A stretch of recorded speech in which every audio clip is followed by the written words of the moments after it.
25 नवंबर के बिहार के विश्व प्रसिद्ध हरिहर क्षेत्र मेला या सोनपुर मेले की शुरुआत हो रही है।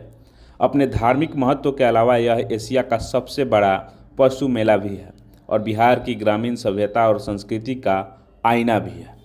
इस मेले की पृष्ठभूमि में यह पौराणिक कथा है कि प्राचीन काल में यहाँ गंडक के तट पर गज और ग्राह के बीच लंबी लड़ाई चली थी। गज की पुकार पर विष्णु या हरि और शिव अथवा हर ने बीच बचाव कर इस लड़ाई का अंत कराया था। प्राचीन भारत वैष्णव और शैव भक्तों के बीच सदियों तक चलने वाली लड़ाई का साक्षी रहा था। अपने आराध्यों की श्रेष्ठता स्थापित करने के इस संघर्ष ने हजारों लोगों की बलि ली थी।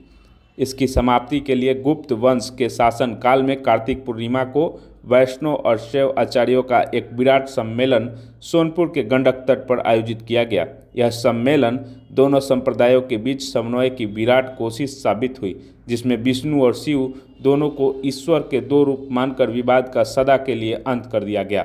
उसी दिन की स्मृति में यहाँ विष्णु और शिव की संयुक्त मूर्तियों के साथ हरिहरनाथ मंदिर की स्थापना और गंडक नदी में स्नान कर भगवान हरिहरनाथ की पूजा शुरू हुई थी। कालांतर में यहाँ ग्रामीण अर्थव्यवस्था की रीढ़ पशुओं की खरीद बिक्री का मेला लगने लगा। आधुनिक काल में इसने एक बड़े व्यावसायिक मेले का रूप धर लिया है। मेले में बच्चों, युवाओं और बुजुर्गों की भी रुचि की हर चीज़ उपलब्ध है। खेल खिलौने भी, मनोरंजन भी, धर्म कर्म भी, घुमक्कड़ी भी और खेती तथा पशुपालन के सम्मान भी।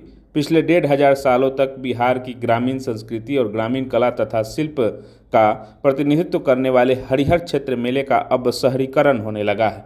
फिर भी यहाँ आज भी ऐसी बहुत सारी चीज़ें बची हुई है जिन्हें देख और महसूस कर अपनी मिट्टी और सांस्कृतिक जड़ों से जुड़ने का सुख मिलता है।